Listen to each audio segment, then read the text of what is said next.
Good morning students, मैं यश Husaini BSc second year की physics class में आपका स्वागत करता हूं। आज की क्लास में हम डिस्कस करने वाले हैं धारा और पुनर्निवेश परिपथ में, यानी कि voltage and current feedback circuit में थर्ड क्या धारा पुनर्निवेश श्रेणी निवेश परिपथ। देखो, श्रेणी निवेश कब होता है, पार्श्व पथ निवेश कब होता है, ये हमने किस में पढ़ा था, फीडबैक टेक्निक में पढ़ा था, पुनर्निवेश तकनीक में पढ़ा था ना, तो वहां देखना है। धारा पुनर्निवेश श्रेणी निवेश परिपथ यानी उत्सर्जक बायस प्रवर्धक होता है ये। Current feedback series input circuit होता है, एमीटर बायस एम्पलीफायर होता है। ठीक है, तो ये किस तरीके का सर्किट होता है पहले तो हम देख लेते हैं। इसमें क्या होता है, एक ट्रांजिस्टर होता है और वो ट्रांजिस्टर होता है कौन सा, एनपीएन ट्रांजिस्टर। इसके 3 टर्मिनल होंगे, आप जानते हो। हम कौन सा ट्रांजिस्टर काम में लेते हैं प्रवर्धक के रूप में, सीई उभयनिष्ठ उत्सर्जक यानी कि कॉमन एमीटर। इसके 3 टर्मिनल मिलेंगे आपको, कौन कौन सा होगा, ई बी और सी। तो ये तो हो गया ई, यहाँ होगा हमारे पास क्या, बी, और यहाँ मिलेगा आपके पास सी। क्लियर है यहाँ तक, और अच्छा लगे इसलिए हमने ये गोल सा बना दिया। ये कौन सा ट्रांजिस्टर हो गया, एनपीएन ट्रांजिस्टर हो गया। ठीक है, अब देखो इसमें क्या होता है, यहाँ पर ई पर एक रेजिस्टेंस लगाते हैं, एक प्रतिरोध लगाते हैं हम, क्या, आर ई लगाते हैं, और इसको हमने क्या किया है, ग्राउंड किया है। ठीक है, प्रतिरोध कितना लगाते हैं, आर ई लगाते हैं। इससे एक टर्मिनल हम इनपुट में लेते हैं निवेश में, और एक वायर इधर लेकर टर्मिनल बनाते हैं कहाँ, निर्गत में। जब भी तो ई कॉमन होता है, बस यहाँ पर हम क्या लगाते हैं, रेजिस्टेंस या प्रतिरोध आर ई और लगाते हैं। ठीक है, अब यहाँ हमारे पास एक संधारित्र लगा होता है। संधारित्र मैंने बताया था ताकि प्रत्यावर्ती और दिष्ट यानी कि एसी और डीसी मिक्स ना हो, बहुत बार बता चुका हूँ।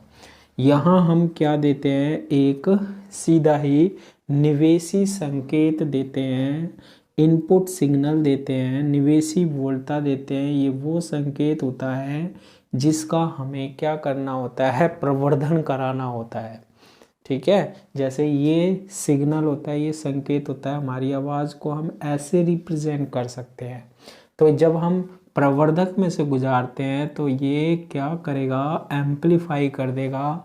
ठीक है, मोबाइल में लगे होते हैं ये एम्पलीफायर प्रवर्धक, जिससे हमें आवाज़ जो होती है, वॉइस जो होती है, वो साफ सुनाई देती है। ठीक है, अब ये जो परिपथ होता है ना, इसमें हमारे पास यहाँ पर एक रेजिस्टेंस लगा होता है आर एल। देखो ये सर्किट्स तो आपको याद रखने पड़ेंगे, इसमें कुछ नहीं कर सकते है ना। आर एल होता है, साथ में यहाँ से एक रेजिस्टेंस और जुड़ा होता है, कौन सा, आर बी रेजिस्टेंस, पहले भी पढ़ चुके हम ये, यानी आर बी प्रतिरोध। इससे हमारे पास एक बैटरी जुड़ी होती है और ये ग्राउंड, और इसका नाम वो ही होता है वीसीसी। ये वीसीसी क्यों लगी होती है, ताकि ई बी और सी में सी क्या रहे, हमारे पास रिवर्स बायस रहे, पश्च बायस रहे। क्लियर है, ठीक है। और बी अग्र बायस रहने के लिए, यानी ई अग्र, ये निवेशी उत्सर्जक आधार संधि यानी एमीटर बेस जंक्शन अग्र बायस रहे, फॉरवर्ड बायस रहे। इसके लिए हम यहाँ पर क्या लगाते हैं, बैटरी लगाते थे हम, अग्र बायस रहे। ठीक है, यहाँ सी से हम क्या लेते हैं, एक तार लेते हैं, यहाँ हम क्या लगा देते हैं, संधारित्र लगा देते हैं।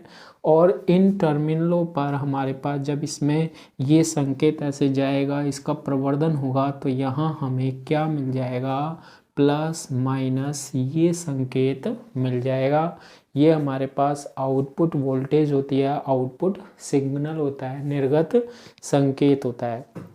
अब देखो फीडबैक कहाँ से हो रहा है, इसमें ये हमारे पास क्या है, ये नेगेटिव है, ये भी नेगेटिव है ना, जीरो बन रहा है जो कि, अब यहाँ ये आर ई होता है ना, इसी से हमारे पास क्या होता है, फीडबैक होता है, निवेश में जाता है यहीं से ही।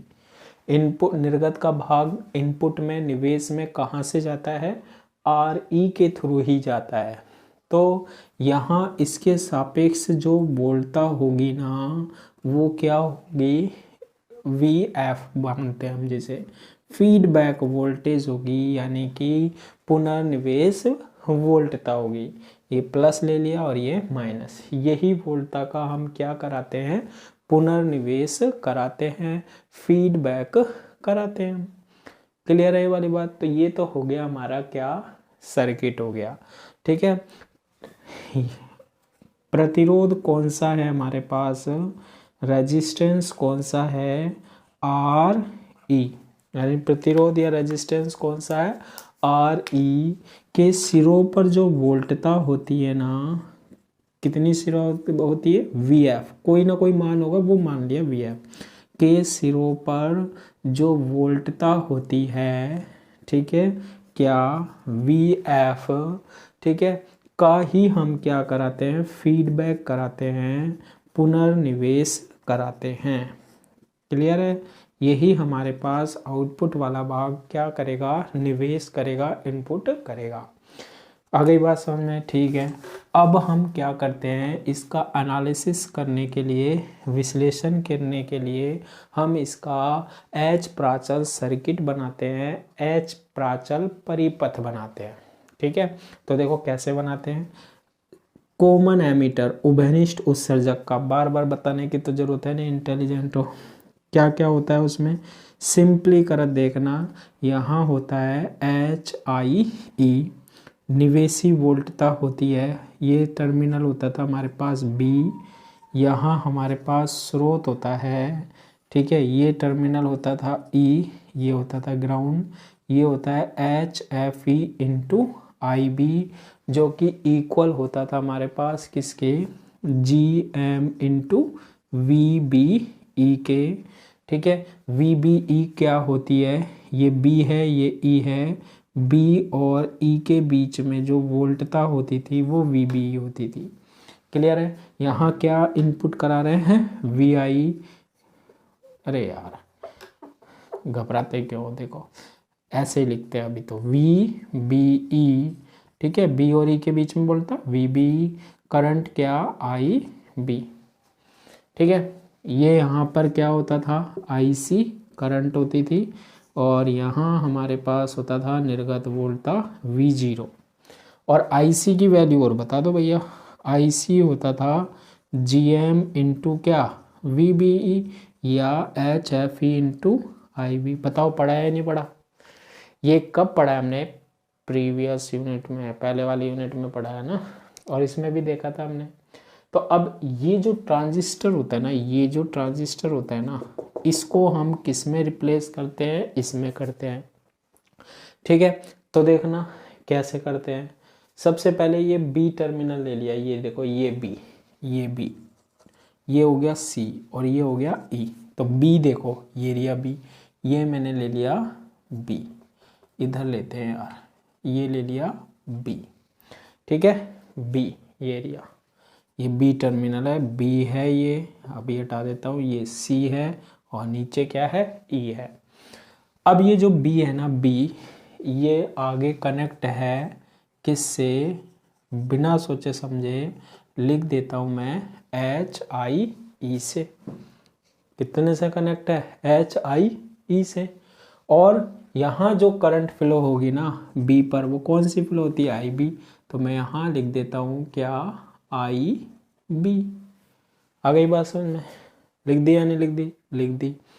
अब इसके बाद यहाँ जो वोल्टता होगी एच आई ई पर, ठीक है, वो कौन सी वोल्टता होती है, एच आई, ये कौन सा टर्मिनल है, ई है। तो ये देखो, ये मैंने लिख दिया ई, ई लिख दिया ये, है ना। क्या ई ग्राउंड है, नहीं है, ई तो यहाँ तक तो आ गया, यहाँ ग्राउंड होता है, यहाँ ग्राउंड है क्या, यहाँ भू संपर्कित है कि 0 वोल्ट नहीं है, उसके नीचे आर ई लगा हुआ है भैया। तो नीचे हमें क्या लगाना पड़ेगा, आर ई लगाना पड़ेगा, आर ई लगाना पड़ेगा।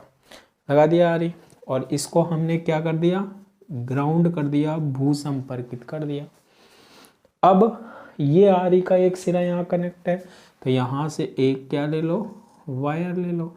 ये हमने क्या ले ली, एक वायर ले ली। और ये बी से भी एक क्या ले ली, वायर। बी और इसके बीच में वोल्टता वी आई है, तो यहाँ ले लो वी आई। ठीक है, अब आप देखना वी बी ई क्या होती है, बी और ई के लिए वोल्टता होती है यहाँ पर। तो देखो ये हमारे पास क्या है, बी है और ये ई है, तो यहाँ जो वोल्टता होगी ना इस पर एच आई पर जो वोल्टता होती है वो वी बी होती है। तो यहाँ जो वोल्टता होगी वो कितनी होगी, वी बी ई होगी। ये बात आप नोटिस कर लेना, ये प्लस और ये माइनस बन गया। अब आर ई का दूसरा सिरा यहाँ कनेक्ट है, तो ये दूसरा सिरा यहाँ ले लिया। ठीक है, अब ई जो है, ई का एक सिरा देखो ऊपर जा रहा है, सी से कनेक्ट है, तो हम सी से कनेक्ट कर देते हैं। ये देखो सी से कनेक्ट है, C C G M into V B, तो यहाँ हम लिख देते हैं क्या, जी एम इंटू क्या, वी बी ई। ठीक है, G M into V B E. और यहाँ करंट कौन सी आएगी, आई सी करंट आएगी। उसके बाद देखो लोड और लगाते हैं हम, ये आर बी नहीं लगाया है, ये बाइसिंग के लिए काम में लेते हैं, बहुत कम मान होता है तो नेगलेक्ट मानकर इन्हें हम छोड़ देते हैं। तो अब बच्चे जो रहा है हमारे पास वो आर एल क्या है, निर्गत होता है। आर एल देखो सी के बीच में लगा हुआ है और ये ग्राउंड के बीच में लगा हुआ है, तो ये टर्मिनल तो हमारा सी तो है, ये टर्मिनल क्या है, सी है। आर एल देखो सी है और ये दूसरा ग्राउंड है, ग्राउंड नीचे भी है। चाहे मैं इस तार को यहाँ भी ला के जोड़ देता 0 वोल्ट पे, एक ही बात था। तो सी और भूसंपर्क के बीच में, सी एरिया भूसंपर्क एरिया, क्यों ना हम एक साथ ही जोड़ ले। तो मैंने ये सी से यहाँ पर क्या जोड़ दिया, एक आर एल जोड़ दिया। आर एल वो होता है जिसके लिए हम क्या लेते हैं, निर्गत वोल्टता लेते हैं, क्या, V0 लेते हैं। ठीक है, तो इस तरीके से ये सर्किट बना लेते हैं। इसके सिरों पर वोल्टता कितनी होती है, VF, जिसका हमें क्या कराना होता है, निर्गत से, ये निर्गत से यही वाला भाग होता है जो निवेश में पूरा, ये देखो आउटपुट से आ रहा है ये और ये निवेश में दे रहा है, इनपुट में दे रहा है। यही हमारे पास क्या कहलाता है, फीडबैक करता है, फीडबैक परिपथ कहलाता है। अच्छा देखो यहाँ से IB करंट आ रही है, यहाँ से IC करंट आ रही है, दोनों नीचे आके क्या बनाएगी, IB प्लस IC। तो इस परिपथ को, इस सर्किट को इस तरीके से हम विश्लेषण करेंगे। तो देखो बीच बीच में कई कंडीशन आ जाती है, कभी किसको नेगलेक्ट मान लेते हैं, तो वो आपको याद रखना पड़ेगा, तभी आप जैसे आपके सिलेबस में है एनालिसिस करना, उसका एनालिसिस कर सकते हो, अदरवाइज एनालिसिस नहीं कर सकते। एक बात और, ये जो सर्किट था ना वो सीरीज का था, श्रेणी का था। वो क्यों है, कैसे पता लगेगा भाई ये श्रेणी का है, श्रेणी निवेश परिपथ है, ये भी आप देख लो। देखो इसके लिए कंडीशन थी लेकिन मैं फिर भी बता देता हूँ। सबसे पहले हम यहाँ पर देखते हैं पुनर्निवेश वोल्टता निकाल लेते हैं, सारी चीज़ निकालेंगे हम, पुनर्निवेश वोल्टता निकालते हैं। पुनर्निवेश वोल्टता क्या होती है, इस आरई के सिरों पर वोल्टता, यहीं से ये निवेश दे रहा है, ऐसे निर्गत आ रहा है और ये इनपुट में जा रहा है, तो इसके सिरों पर हम वोल्टता निकालते हैं, वही पुनर्निवेश वोल्टता होती है। और पुनर्निवेश वोल्टता को हम किससे रिप्रेजेंट करते हैं, VF से। तो यहाँ पर आप वोल्टता निकालो, वोल्टेज निकालो। ओम्स लॉ क्या कहता है कि V इज इक्वल टू होता है IR, ओम का नियम क्या कहता है, V is equal to IR। तो देखो V is equal to IR, I कितनी आ रही है इसमें, टोटल करंट आ रही है, IB प्लस IC आ रही है, और प्रतिरोध की वैल्यू या रेजिस्टेंस की वैल्यू कितनी है हमारे पास, आ रही है। इसको सोल्व करते हैं, VF is equal to IB into RE plus IC into RE आ जाएगा। फिर VF इज इक्वल टू, इसमें से हम क्या कॉमन ले लेते हैं, IC इंटू RE कॉमन ले लेते हैं, IC इंटू RE हमने कॉमन ले लिया, यहाँ 1 बचा, RE तो चला गया लेकिन इसमें IC नहीं है तो IC से डिवाइड कर दिया। देखो इसको अंदर मल्टीप्लाई करना, ये इक्वेशन बन जाएगी, बनेगी या नहीं बनेगी। बस पहले ये टर्म लिख ली, बाद में ये टर्म लिख ली। तो क्या कॉमन ले लिया, IC इंटू RE, और IC इंटू आई भी लिख दिया। एक चीज़ ध्यान रखना, IC अपॉन IB जो होता है ना, वो होता है HFE या फिर होता है बीटा। आप यहाँ से भी देख सकते हो, ये करंट थी ना हमारे पास, IC is equal to HFE into IB होती थी सरलीकृत परिपथ में, या फिर GM इंटू VB के इक्वल भी होती है। तो यहाँ से IC अपॉन IB की वैल्यू HFE, और यही बीटा होता था हमारे पास, देखना। तो यहाँ से हम अपॉन में जा रहा है, ये उल्टा करो, IB अपॉन IC निकालोगे, 1 अपॉन क्या आ रहा है, HFE आ रहा है। 1 अपॉन क्या आ रहा है, HFE, रखते हैं इसकी वैल्यू। तो VF is equal to RE into IC, और 1 प्लस 1 अपॉन क्या, HFE। तो VF इज इक्वल टू बनेगा RE इंटू क्या, IC, और HFE हम इसमें क्या लेते हैं, एलसीएम लेते हैं। तो ये बनेगा HFE प्लस 1 बन जाएगा।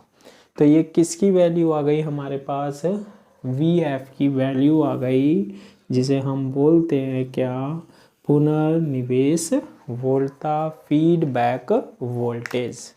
इसके बाद हम देखते हैं इसमें निर्गत वोल्टता देखते हैं, निर्गत वोल्टता यानी कि आउटपुट वोल्टेज देखते हैं, और वो क्या है, V0 क्या होगी, जो इसके सिरों पर वोल्टता होगी, ऊपर पॉजिटिव लेते हैं, नीचे नेगेटिव। लेकिन यहाँ से देखो, ये करंट तो भैया नीचे से ऐसे जा रही है, तो करंट अपोजिट डायरेक्शन में जा रही है, करंट क्या जा रही है।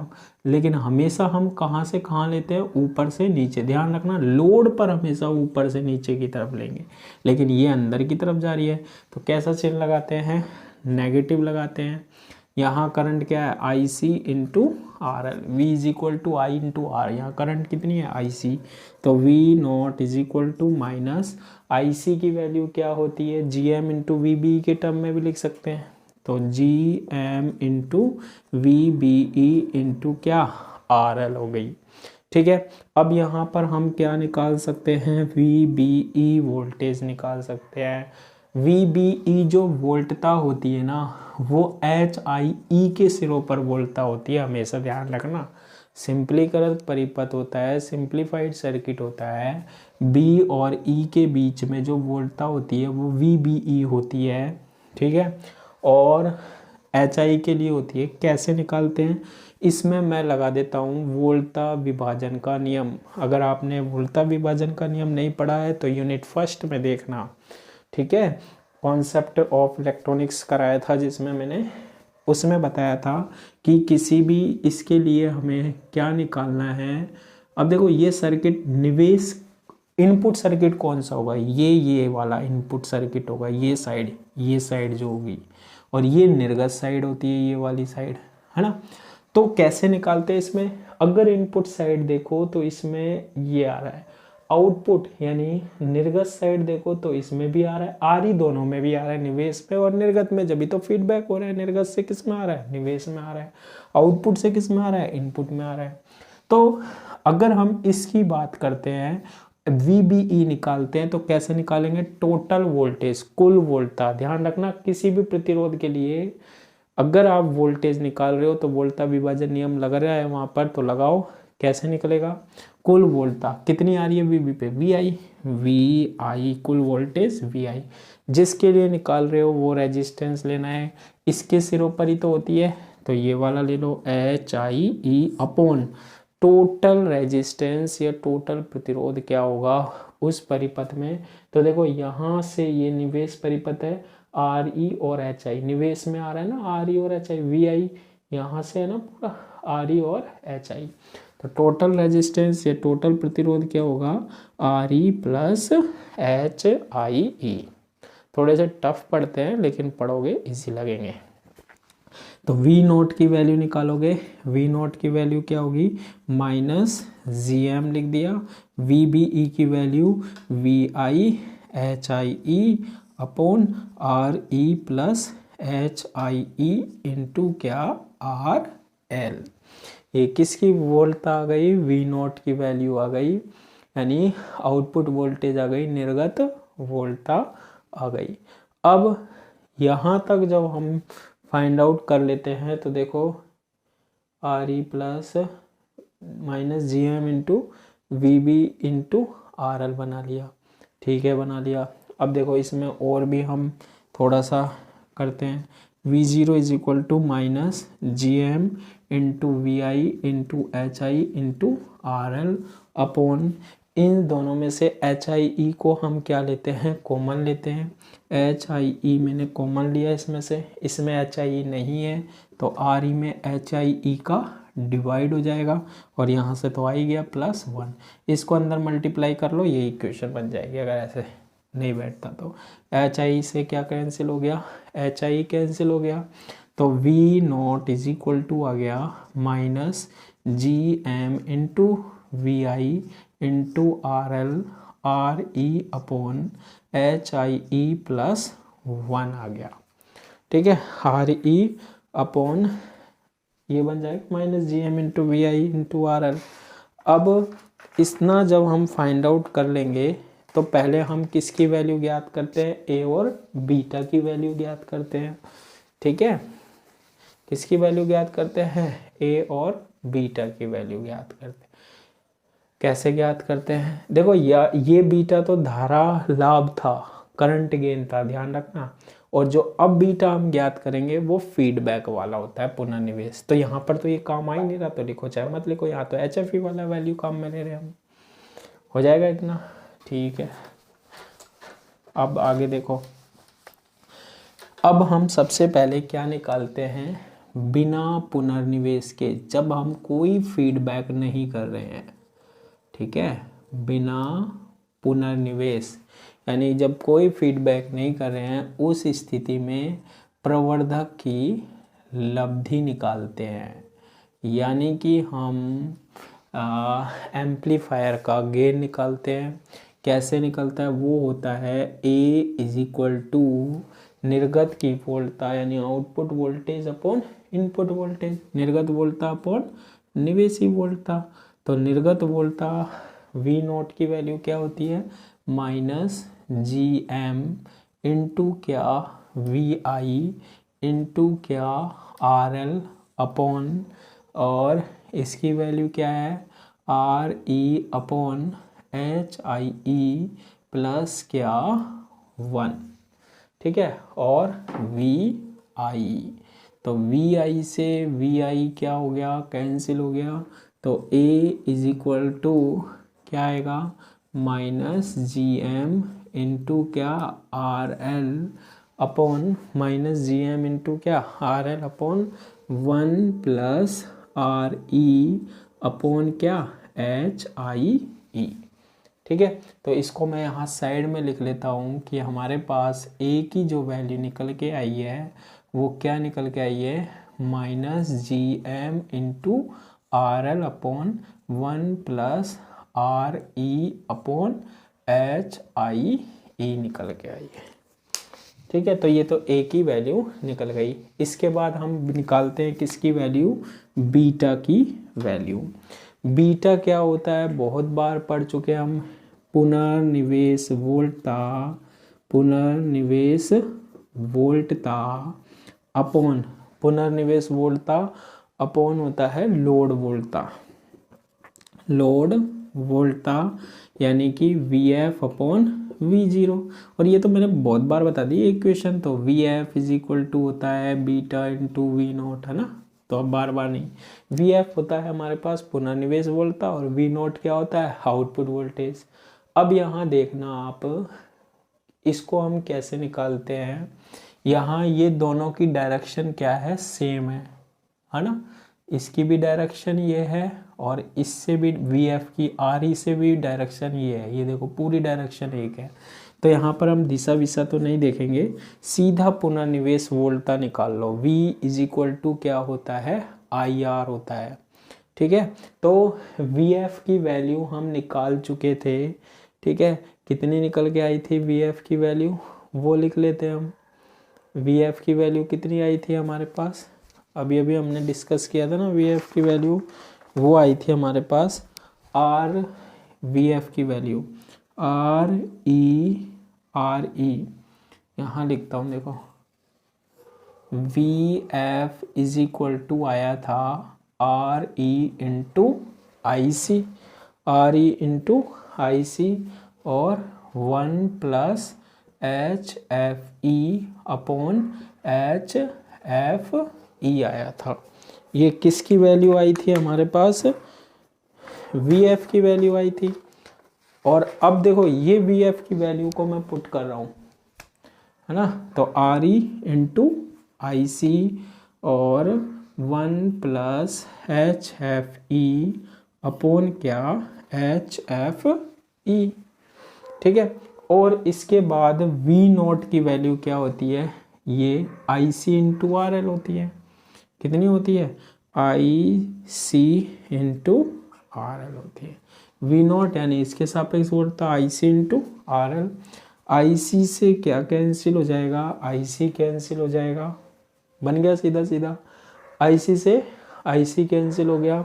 तो बीटा की जो वैल्यू बनेगी वो क्या बनेगी, आर ई और 1 प्लस एच एफ ई, 1 plus H F E upon R L into H F ई।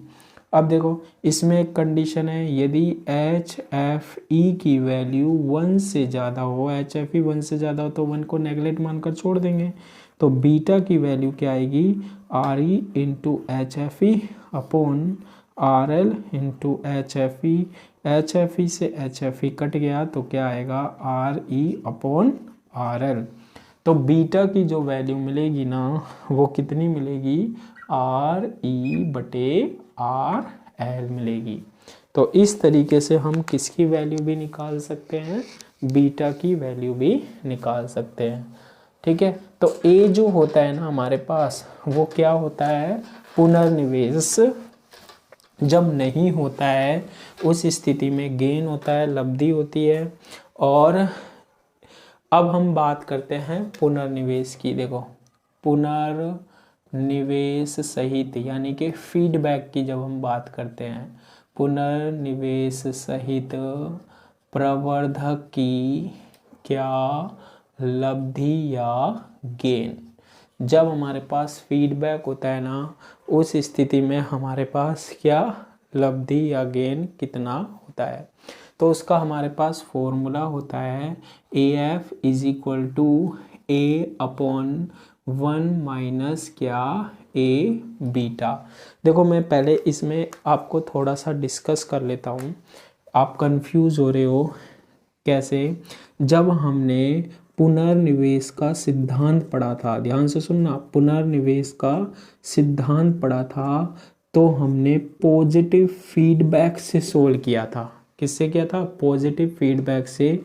तो A F is equal to क्या आया था, A upon 1 minus A beta आया था, ठीक है। पॉजिटिव फीडबैक के लिए क्या होता है, A upon 1 minus A beta.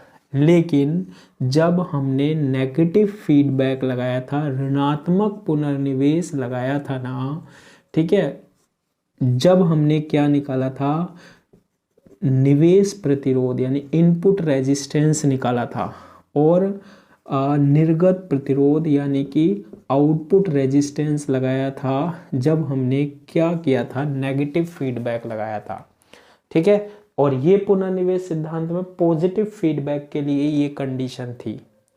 अब फॉर्मूले में कई बार चक्कर पड़ता है, मैंने जो नेगेटिव फीडबैक लगाया था उसके लिए आपके पास जो फॉर्मूले निकलवाए थे ना निवेश प्रतिरोध का, जब हम कौन सा निवेश करते हैं, श्रेणी निवेश करते हैं, सीरीज इनपुट करते हैं, तो वो आया था R I dash is equal to R I into 1 minus A beta आया था, ठीक है, सॉरी 1 प्लस ए बीटा आया था।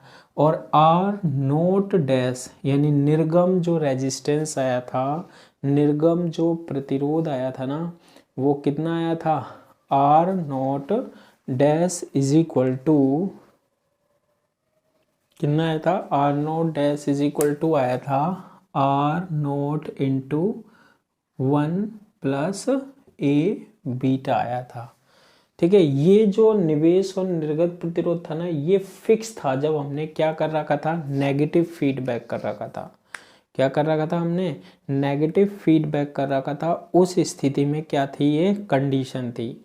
लेकिन अब आपको ध्यान रखना है कि अभी हमें यहाँ नहीं पता कि हमने पॉजिटिव फीडबैक लिया या नेगेटिव, तो उस स्थिति में हम ये लेते हैं पुनर्निवेश सिद्धांत वाला A F is equal to, ये पॉजिटिव फीडबैक का है। तो जब हम पॉजिटिव फीडबैक लेते हैं ना, ये तो नेगेटिव फीडबैक के लिए फॉर्मूले निकाले थे, देखना आप पीछे की वीडियो में, जब श्रेणी निवेश हो, करंट की बात कर रहा था, धारा की बात कर रहे थे। अब जब इसमें निकलेगा ना तो जो निवेश होता है ना, जब ये पूरा फॉर्मूला हमेशा ध्यान रखना, पहले भी मैंने 2 डेरिवेशन कराए, उसमें भी मैंने निवेश प्रतिरोध जो होगा, इनपुट रेजिस्टेंस जो होगा ना, उसमें यहाँ नेगेटिव का यूज में लिया है। ये तब कंडीशन है जब नेगेटिव फीडबैक की बात नहीं कर रहे हैं।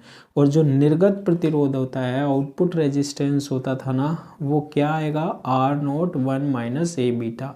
तो कंफ्यूज मत होना, हमारा ये निकल के आया था क्योंकि हमने उसमें फिक्स कर दिया था नेगेटिव पुनर्निवेश, लेकिन यहाँ फिक्स नहीं होता है, इसलिए आपके पास जब ये फॉर्मूला काम में लोगे तो यहाँ नेगेटिव और यहाँ नेगेटिव आता है, तो सोल्व करने के बाद आता है आप। तो मैंने यहाँ जो फॉर्मूले काम में ले रखे हैं वो ये ले रखे हैं पिछले प्रीवियस 2 क्लास में जो डेरिवेशन है। ठीक है, थोड़े हार्ड पड़ते हैं ये, लेकिन कोई दिक्कत नहीं है। तो A F is equal to क्या होता है, A upon 1 minus A beta. अब देखो इसे सोल्व कर लो, बहुत ईजी बन जाएगा। A F is equal to A की value minus G M into R L, पुनर्निवेश सहित प्रवर्धक की लब्धि, और 1 प्लस क्या, आर ई अपॉन क्या, एच आई ई होता है। ठीक है, और बीटा की वैल्यू क्या होती है, R G minus G M into R L, A की वैल्यू क्या होती है, minus G M into R L, 1 plus R E upon क्या, एच आई ई होती है ना, बिल्कुल ठीक है। और यहाँ आ रहा है, पहले इसकी तो वैल्यू लिख देते हैं यार, मिटा दी, R E upon H I E. इसके बाद अपॉन में है, अपॉन करेंगे, अपॉन 1 माइनस, अब ए की वैल्यू माइनस है तो ये पॉजिटिव हो जाएगी, G M into R L upon 1 plus R E upon क्या, एच आई ई हो जाएगा। ये तो ए की वैल्यू आ गई। ठीक है, और फिर आती है हमारे पास किसकी, बीटा की वैल्यू।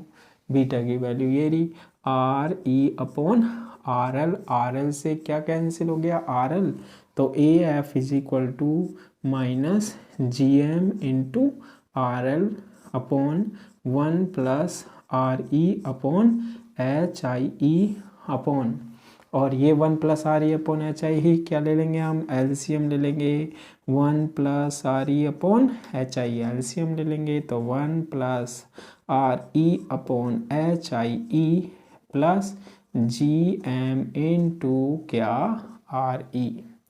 ठीक है, तो इससे क्या होगा, 1 plus R E upon H I से 1 plus R E upon H I क्या हो गया, कैंसिल हो गया। तो ए एफ की जो वैल्यू आएगी वो minus G M into R L upon, और ये बन रहा है 1 plus R E upon H I E plus G M into क्या आ जाएगी, आर ई आ जाएगी। तो इस तरीके से हम यहाँ पर क्या निकाल सकते हैं, वोल्टा गेन निकाल सकते हैं, लब्धि निकाल सकते हैं जब पुनर्निवेश हुआ हो। ठीक है, इसके बाद हम सेकंड क्या निकालते हैं, पुनर्निवेश निवेश प्रतिरोध निकालते हैं। निवेश प्रतिरोध यानी कि क्या, इनपुट रेजिस्टेंस निकालते हैं। ठीक है, क्या निकालते हैं, इनपुट रेजिस्टेंस। तो इसमें आपको अब ध्यान रखना है कौन सा फॉर्मूला लेना है, R I dash is equal to R I, जबकि हमने पहले वो प्लस वाला सोल्व किया था, लेकिन होता क्या है, रट लेना है या याद रख लेना है ना, कंफ्यूज नहीं होना है। R I dash is equal to R I into 1 minus A beta, बस अब इसमें रख लो R I dash is equal to, अब देखो आर आई क्या होगा, निवेश प्रतिरोध क्या होगा, इनपुट रेजिस्टेंस, जब फीडबैक नहीं लगाया है तो उस स्थिति में एच आई और आर आई था, H I E plus R ई, और जब फीडबैक लगा देते हैं तो उस स्थिति में ये होता है फॉर्मूला कैलकुलेट करने का।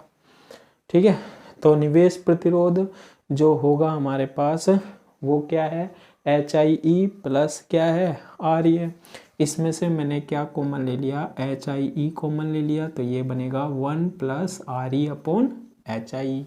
तो मैं यहाँ पर रख देता हूँ H I E into 1 plus R E upon क्या, एच आई ई बन जाएगा, बन गया H I E plus R E upon H I बन जाएगा। और यहाँ आ रहा है हमारे पास 1, ए की वैल्यू कैसी है, नेगेटिव, पॉजिटिव हो जाएगी, G M into R L 1 plus R E upon H I E बन गया। और बीटा की वैल्यू क्या होती है, R E upon R L होती है। ठीक है, 1 plus R E upon H I E, ओहो ये कहा जा रहा है 1 प्लस आर ई, वैसे ही फिर देखो इसको सोल्व करते हैं, R I dash is equal to H I E 1 plus R E upon क्या, एच आई ई, है ना। अब देखो इसमें एलसीएम क्या आएगा, एलसीएम क्या आएगा, 1 plus R E upon H I E. इस वाले में इस वाले में एलसीएम क्या आ रहा है, 1 plus R E upon H I E, हम क्या ले सकते हैं, एलसीएम ले सकते हैं। और इस आर एल से ये आर एल तो गया, तो ये बनेगा 1 plus R E upon H I E plus G M into R E, इससे ये कैंसिल हो गया, तो R I dash is equal to H I E 1 plus R E upon H I E plus G M into R E आ जाएगा। तो ये हमारे पास आ गया निवेश प्रतिरोध, इनपुट रेजिस्टेंस। इसके बाद हम बात करते हैं किसकी, थर्ड, निर्गम प्रतिरोध की, यानी कि आउटपुट रेजिस्टेंस की। देखो इसके लिए थोड़ी सी बात याद रखनी पड़ेगी जो कि हम प्रीवियस क्लासों में पढ़ चुके हैं। पहली बात तो अगर हम किसके लिए देख रहे हैं ये बात और ध्यान रखनी पड़ेगी, पुनर्निवेश सहित, यानी कि जब हमारे पास क्या हो, फीडबैक हो। ठीक है, तो उस स्थिति में निर्गत श्रेणी निवेश में जो फॉर्मूला आया था, सारे कराए हैं मैंने, समांतर निवेश में अलग फॉर्मूला आता था R naught upon 1 minus A, और श्रेणी में ये आता था क्या, R naught dash is equal to होता है R naught into 1 minus A beta. R naught क्या होता है, निवेशी प्रतिरोध होता है, ठीक है, सॉरी निर्गत प्रतिरोध होता है, आउटपुट रेजिस्टेंस होता है। जब इसमें एक कंडीशन है, ध्यान से सुनना, यदि मैं आर ई की वैल्यू को क्या कर दूं, ज़ीरो कर दूं, आर ई की वैल्यू को ज़ीरो कर दूं, तो ये सी ई प्रवर्धक होता है, पूरा का पूरा ये सी ई एम्पलीफायर बन जाता है।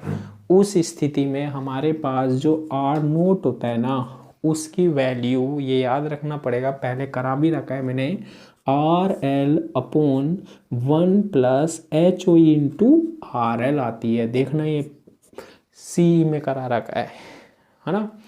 तो यहाँ पर हमें यही करना है, R naught dash is equal to R naught की वैल्यू, लेकिन एक चीज़ और ध्यान रखना है, जब भी निर्गम प्रतिरोध निकालते हैं तो आर एल की वैल्यू कितनी लेंगे, अनंत लेंगे, इन्फिनिटिव लेंगे, ठीक है।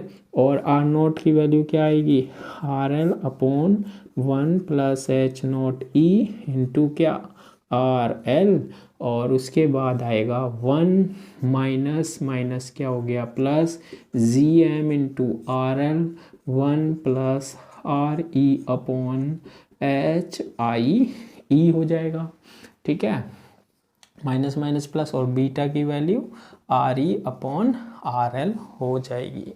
ठीक है, तो इस तरीके से हम इसको क्या कर लेते हैं, सोल्व कर लेते हैं।